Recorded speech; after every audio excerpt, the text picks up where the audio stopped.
તાળી પાડો તો મારા રામની રે, બીજી તાળી ન હોય. ખરેખર જોવા જઈએ ને તો મારા ભગવાનની તાળી હોવી જોઈએ. તાળી એણે જેણે પાડી તરી ગયા. ધ્રુવ, પ્રહલાદ, સબરી, નરસિંહ મહેતા, એક એક ને આપણે જોઈએ છે ને તો તરી ગયા. અને તાળી પાડવાની પણ રીત અલગ હોય છે. પણ પ્રભુના નામે જ્યારે તાળી પાડીએ છીએ ત્યારે 8 આ ને 8 આ હાથમાં એક્યુપ્રેશરના પોઈન્ટ હોય છે. એને કારણે રોગો જતા રહે. અહીંયા પણ પોઈન્ટ હોય છે. બેનો ઘરેણા પહેરતા, પુરુષો પેલા ચાંદીના શું કે કડા પહેરતા ને, ચાંદીના પગમાં ને હાથમાં. હવે તો એ શરમની વાત થઈ ગઈ છે. એટલે ક્યાં ગયા એ ખબર નથી, પણ ગયા ખરા. હવે ઉપર ગયા કે હેઠા ગયા. હા, પાછું મોંઘું થઈ ગયું ને, ચાંદી મોંઘી થઈ ગઈ.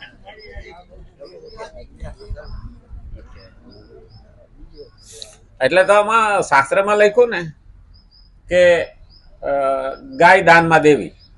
એટલે ઓલો હામાવાળો બાંધે ક્યાં, ધાબે સડાવે તો થાય. એટલે કે ભાઈ ગાય હોનાની દેવી. હવે હોનું મોંઘું થઈ ગયું. પછી કે ચાંદીની દેવી. હવે ચાંદી મોંઘી થઈ ગઈ. હવે તો ચાંદીનું નામે લેવાય એવું નથી. કંઈક 1.5 લાખ રૂપિયા કિલોનો ભાવ છે. તો હવે હું કરું, હું માટીની દઈ દઉં, બીજું હું ઈ હાલ છે. કારણ કે એક એક ધાતુના ભાવ વધતા ગયા. તાંબુ, પિત્તળ, જસર, આ એક ના ભાવ વધતા ગયા. એમ નીકળતું ગયું. પણ હકીકતમાં તો આપણે પેલા માટીના વાસણમાં જ ખાતા. અને એનાથી ભાઈ અક્કાદાતન જે કરે, સાદું ભોજન જે જીવે, મોઈ પથારી જે સુવે, એ ઘેર વૈદ કદી ના આવે. ઉનાળામાં ટેટી આવે, અને જો ટેટી ગરમ ગરમ ખાઈ જાવ, ઉનાળામાં તપેલી ટેટી ખાય, તો એ આયુર્વેદમાં લખ્યું છે કે તાવ કે હું ટેટીમાં વસું. એ ટેટી ખાય તો તરિયો તાવ આવે. એને તરિયો તાવ કીધો છે. પછી આંતરિયો કીધો. એટલે કે તાવ કે હું ટેટીમાં વસું, ગલકું દેખી ખડખડ હસું. એટલે ગલકાનું શાક એવો તાવ આવે ને એને ભાવે. પછી મોઢું ફીકું થઈ ગયું હોય ને ત્યારે ગલકાનું શાક ભાવે. એટલે ગલકું દેખી ખડખડ હસું. દહીં, મૂળા ને ખાટી છાશ, એને ઘેરે મારો વાસ. તાવે એવું કે આ 3 વસ્તુમાંથી ગમે લેતો હોય ને તો એની ઘેર મારો વાસ હોય. એક એક વસ્તુ આપણને એક એક સમજાવી ગયા છે ધન્વંતરી, પણ સમજે બીજા. અટાણે તો પીઝા. હા, આ પીઝા તો દાંત વાળ્યો છે. એમાં તો એક માજી ઘૂસી ગયા હતા રેસ્ટોરન્ટમાં કે ભઈલા શાક લગાવેલો રોટલો દે, શાક સોટાડેલો રોટલો દે. ઓલા કઈ સમજે નહીં. એક ગામડા દેહી ઉભો થયો, એ કે પીઝા માગે ડોહીમાં. હવે એને હરખ થયો પીઝા ખાવાનો. શ્રીમદ ભગવદ્ ગીતા 3જો અધ્યાય 27મો શ્લોક જોઈએ છે. આપણે કાલ પૂરો કરવો તો પણ ટાઈમ થઈ ગયો. જ્યાં સુધી કરવું છે ત્યાં સુધી અહંકારની સાથે સંબંધ છે. જ્યાં સુધી હું કરવું છું, કરવું છે, ત્યાં સુધી અહંકારની સાથે સંબંધ છે. હવે સ્વાભિમાન કરતા સ્વમાન ઉત્તમ છે. સ્વમાન ઉત્તમ છે. સ્વાભિમાનમાં અભિમાન આવે, સ્વનું અભિમાન. તો અહંકાર આ પણ થોડો નડે. સ્વમાન આવે પણ સ્વાભિમાન ન ચાલે. એમાં પણ અભિમાન છે. આપણે ઘણી વખત જાણીએ છીએ ને કે સ્વાભિમાન જે માણસ સ્વાભિમાની હોય ને એ બીજાને હલકો ગણ્યા વિના સ્વાભિમાની થઈ શકતો નથી. પણ સ્વમાની હોય ને એ બીજાને પણ હલકો ગણે નહીં. આ એનો સિદ્ધાંત છે. આજે ઘણાને શું હોય, ભણી ગયો એટલે અભણ તરફ નાક ઊંચું કરે. જવા દો ને, એ તો અભણ છે. પછી પૈસા વાળો થયો એટલે ગરીબ સામે નાક ઊંચું કરે. જવા દો ને, એ તો ગરીબ છે. પછી અપ ટુ ડેટ કપડા પહેર્યા ને એટલે મેલા ઘેલા કપડા વાળો છે. જવા દો ને, એ તો ગાંડો ગોબરો છે. હકીકતમાં આ સ્વાભિમાન નથી, પણ અભિમાન છે, અહંકાર છે. નહીં તો દરેકની એની જગ્યાએ કિંમત છે. પણ શાસ્ત્ર એમ કહે છે કે પ્રેમ જોતો હોય તો પ્રેમ કરો, અને માન જોતું હોય તો માન બીજાનું રાખો. આપણે બીજાનું માન રાખીએ અથવા બીજાને માનથી બોલાવીએ, બીજાને આરે પ્રેમથી વાત કરીએ, એનો મતલબ એવો છે કે આપણી ખાનદાની હોય. આપણી ખાનદાની છે, એ હામાવાળાની નહીં. હામાવાળાને તો ખબર પડી જાય કે આમાં આ કેટલાનું છે. કારણ કે આ જીવનનું આ દેહ આપેલો છે ભગવાને, એ મોઢું એનું શટર છે. પણ આ જીવનની દુકાન છે, અને એનું શટર ખોલો ને તો ખબર પડે કે ભંગારની છે કે હોનાની છે. એ શબ્દ બહાર નીકળે એટલે ખબર પડી જાય. અને એટલે કીધું છે અહંકાર જવો જોઈએ. જ્યાં સુધી અહંકાર નથી જતો ત્યાં સુધી માણસ સુવાળો બનતો નથી.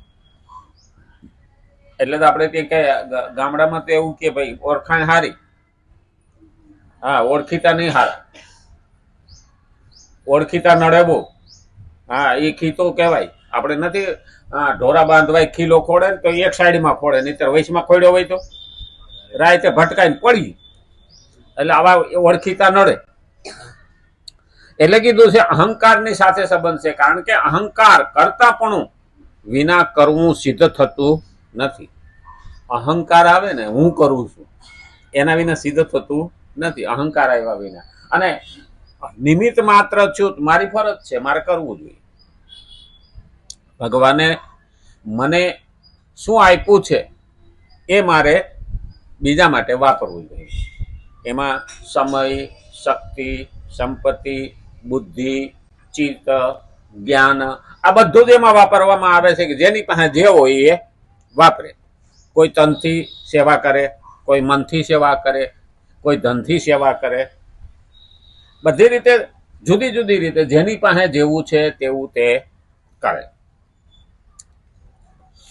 અને ભગવાનના પાસે જઈએ ને ત્યારે એવું ના હોવું જોઈએ દિલમાં. અમે એક જગ્યાએ પ્રોગ્રામમાં ગયા હતા, તો જેને જેવું આવડે ને એવું સેવા કરતા.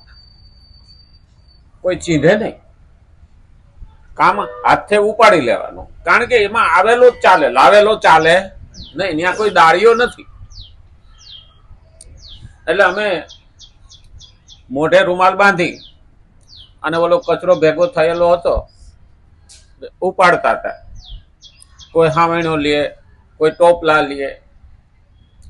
તો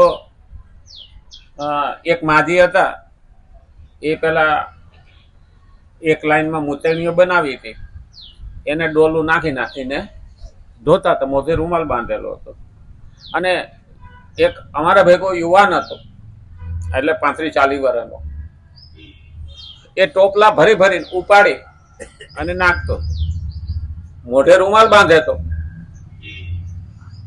એટલે એકાબીજાની માજીની ને એ યુવાનની આંખ મળી ને, એટલે કે બા તું, એટલે કે બેટા તું કામ કરીશ? તો કે હા.